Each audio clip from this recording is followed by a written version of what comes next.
Back to news. Lady choreographer పై అత్యాచారానికి పాల్పడ్డారన్న ఆరోపణలపై జానీ మాస్టర్ ను విచారించారు పోలీసులు.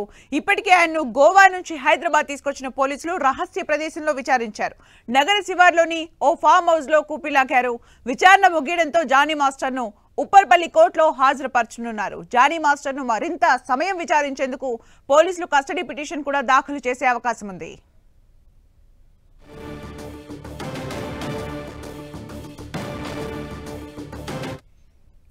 ఇక ఈ కేసుకి సంబంధించి పూర్తి సమాచారం మా ప్రతినిధి సునీల్ అందిస్తారు. సునీల్,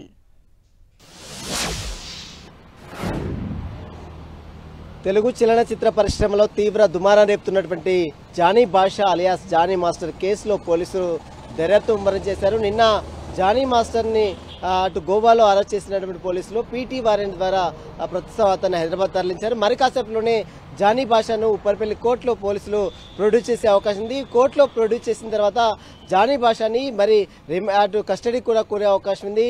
ఎందుకంటే ఇప్పటికే మహిళా కొరియోగ్రాఫర్ ఇచ్చినటువంటి ఈ ఫిర్యాదు మేరకు నార్సింగ్ పోలీసులు సెక్షన్ 376తో పాటు 323తో పాటు 506తో పాటు ఫోక్సో యాక్ట్ కూడా నమోదు చేశారు. అతనిపై మరి కాసేపులోనే జానీ మాస్టర్కి వైద్య పరీక్షలు కంప్లీట్ చేసి అతన్ని కోర్టులో కూడా ప్రొడ్యూస్ చేసే అవకాశం ఉంది. ఇప్పటికే మనం చూసాం తెలంగాణ ఉమెన్ కమిషన్ కూడా బాధితురాలు ఫిర్యాదు చేసింది, ఫిలిం ఛాంబర్కు ఫిర్యాదు చేసింది. మహిళా సంఘాలు అదేవిధంగా రాజకీయ నేతలు, రాజకీయ ప్రముఖులు కూడా బాధితురాలకి అండగా నిలబడినటువంటి పరిస్థితి మనం చూస్తాం. కానీ జానీ మాస్టర్ భార్య మాత్రము ఆరోపణలు చేస్తుంది. ఇదంతా కూడా పూర్తిగా అవాస్తవం. జానీ మాస్టర్ ఎదుగుదలని చూసి ఓర్వలేకనే తనపై ఇలాంటి అసత్య ప్రకటనలు చేస్తున్నారు, అసత్య ప్రచారాలు చేస్తున్నారంటూ కూడా నిన్న జానీ మాస్టర్ సతీమణి సుమలత అలియాస్ అయేషా మాట్లాడిన తీరు కూడా మనం చూసాం. అయితే మరి కాసేపులోనే జానీ మాస్టర్ని అటు ఉప్పర్వెల్లి కోర్టులో ప్రొడ్యూస్ చేసిన తర్వాత అతన్ని కస్టడీ కోరుతూ పోలీసులు పిటిషన్ కూడా దాఖలు చేసే అవకాశం ఉంది. మరి చూడాలి రిమాండ్ రిపోర్ట్లో పోలీసులు ఎలాంటి అంశాలు పొందుపరిచారు. ఎందుకంటే మనం నిన్న చూసాం పోలీసులు విడుదల చేసినటువంటి పత్రికా ప్రకటనలో 2020లోనే జానీ మాస్టర్ మైనర్గా ఉన్నటువంటి కొరియోగ్రాఫర్ పై లైంగిక దాడికి పాల్పడ్డారు. అందుకే అతనిపై ఫోక్సో యాక్ట్ని కూడా నమోదు చేశామంటూ కూడా నిన్న పోలీసులు ప్రకటన కూడా విడుదల చేశారు. ఆ తర్వాత అనేక సార్లు జానీ మాస్టర్ లైంగిక దాడులకు పాల్పడ్డారు. బాధితురాలు ఇచ్చినటువంటి స్టేట్మెంట్ని బేస్ చేసుకుని ఆమె దగ్గర ఆధారాలన్నీ సేకరించిన తర్వాత జానీ మాస్టర్ పై సెక్షన్ 376తో పాటు 323, 506తో పాటు ఫోక్సో యాక్ట్ కూడా నమోదు చేశాము. ఈరోజు అతన్ని కోర్టులో ప్రొడ్యూస్ చేశామంటూ కూడా పోలీసులు పత్రికా ప్రకటన విడుదల చేశారు. మరకాసేపులోనే జానీ మాస్టర్కి వైద్య పరీక్షలు కంప్లీట్ చేసిన తర్వాత ఉప్పర్వెల్లి కోర్టులో అతన్ని ప్రొడ్యూస్ చేసిన తర్వాత జ్యుడిషియరీ రిమాండ్ తరలించిన తర్వాత మళ్ళీ అతన్ని పోలీస్ కస్టడీ కోరే అవకాశం ఉంది. పోలీస్ కస్టడీ కోరితే అనేక విషయాలు కూడా అతన్ని విచారించాల్సిన అవసరం ఉంటుంది. కాబట్టి దీనికి సంబంధించిన దానిపై కూడా పోలీసులు కస్టడీ పిటిషన్ కూడా దాఖలు చేసే అవకాశం ఉంది. మరకాసేపులోనే జానీ మాస్టర్ని ఉప్పర్పల్లి కోర్టులో పోలీసులు ప్రొడ్యూస్ చేసే అవకాశం ఉంది. సుమిత్ర, అంటే సునీల్, సీక్రెట్ ప్లేస్ లో ఇప్పటికే విచారణ కొనసాగించినట్టుగా తెలుస్తోంది. అయితే సీక్రెట్ ప్లేస్ లో ఎలాంటి విచారణ కొనసాగే అవకాశం ఉంది?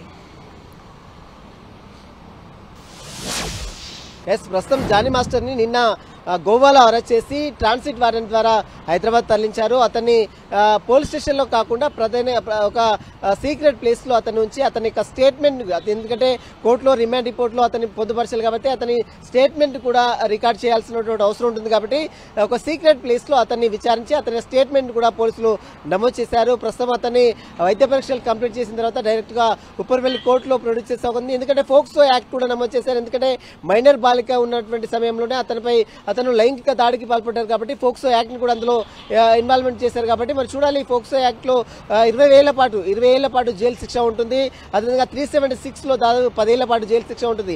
ఈ రెండు సెక్షన్స్ కూడా నాన్ బెయిలబుల్ సెక్షన్స్ కాబట్టి ఖచ్చితంగా జానీ మాస్టర్కి బెయిల్ వచ్చే అవకాశమే లేదు ఈ సమయంలో. మరి చూడాలి, కస్టడీ అటు రిమాండ్ తరలించిన తర్వాత పోలీస్ కస్టడీ కోరుతూ పోలీసులు మరి పిటిషన్ కూడా దాఖలు చేసుకుంది. పోలీస్ కస్టడీ పిటిషన్ వేసిన తర్వాత మరి పోలీస్ కస్టడీకి అనుమతిస్తే మరిన్ని విషయాలు జానీ మాస్టర్ దగ్గర నుంచి సేకరించాల్సిన అవసరం ఉంది కాబట్టి పోలీసులు భావిస్తున్నారు. ఈ నేపథ్యంలోనే జానీ మాస్టర్కి సంబంధించిన కస్టడీ పిటిషన్ కూడా పోలీసులు ఈ రోజు దాఖలు చేస్తారా లేదా అని కూడా చూడాల్సింది. ప్రస్తుతం అయితే జానీ మాస్టర్ని ఒక సీక్రెట్ ప్లేస్ లో విచారించి అతని స్టేట్మెంట్ నమోదు చేసుకుని మరి కాసేపులోనే ఉప్పర్పల్లి కోర్టుకు జానీ మాస్టర్ని కూడా తీసుకొచ్చే అవకాశం ఉంది. Sumitra, thank you Sunil for the updates. Choreographer Jani master కు మద్దతుగా నిలిచాడు మరో డాన్సర్ రాము. జానీ మాస్టర్ చాలా మందికి సహాయం చేశాడని చెప్పారు. నిజంగానే జానీ మాస్టర్ తప్పు చేసి ఉంటే గత 3-4 సంవత్సరాల నుంచి ఎందుకు ఫిర్యాదు చేయలేదని ప్రశ్నించాడు రాము. కావాలని జానీ మాస్టర్ పై ఆరోపణలు చేస్తున్నారని చెప్పాడు. ఎవరికి ఏ ప్రాబ్లం వచ్చినా వాళ్ళని ఆదుకున్నాడు. సరే, ఆయన మీద ఒక అందులో మేము ఒక 600 మెంబర్స్ ఉంటే దాంట్లో ఒక 30%, అందులో 30% ఆయన తరపు ఉండకపోవచ్చు. అందరు ఉండరని చెప్పారు, అందరు తన వెనుకలనే ఉన్నారు. కాకపోతే అంటే అసలు వాళ్ళు బయటికి రారు. నేను ఇప్పుడు మాట్లాడేమంత అవసరం లేదు. మేడం గారు వచ్చి ఖచ్చితంగా ఒక్క నిమిషం మాట్లాడంటే మాట్లాడుతున్నాను. ఓకేనా? మొత్తం ఫాల్స్ కేసు అంటారా మీరు? మొత్తం ఫాల్స్ కేసు అంటారా? ఫాల్స్ కేసు అంటే తెలుస్తుంది, నిజాలు తెలుస్తుంది. ఇప్పుడు ప్రూఫ్స్ ఉన్నాయి, రికార్డింగ్స్ ఉన్నాయి. అది దాని వల్ల మీరు అది అన్ని అవన్నీ కూడా ఫాల్స్ అంటారా? అరే నేను మీకు ఒక్క మాట అడుగుతాను, నేనే చెప్తాను. ఇప్పుడు అయ్యింది అనుకో, 5 years నుండి అవుతుంది, 2 years 3 years అయితే వెళ్ళిపోయింది. మరి ఈ బాధ ఉంటే అప్పుడే పెట్టాలి కదా, మరి ఇప్పుడు ఎందుకు పెడుతున్నారు?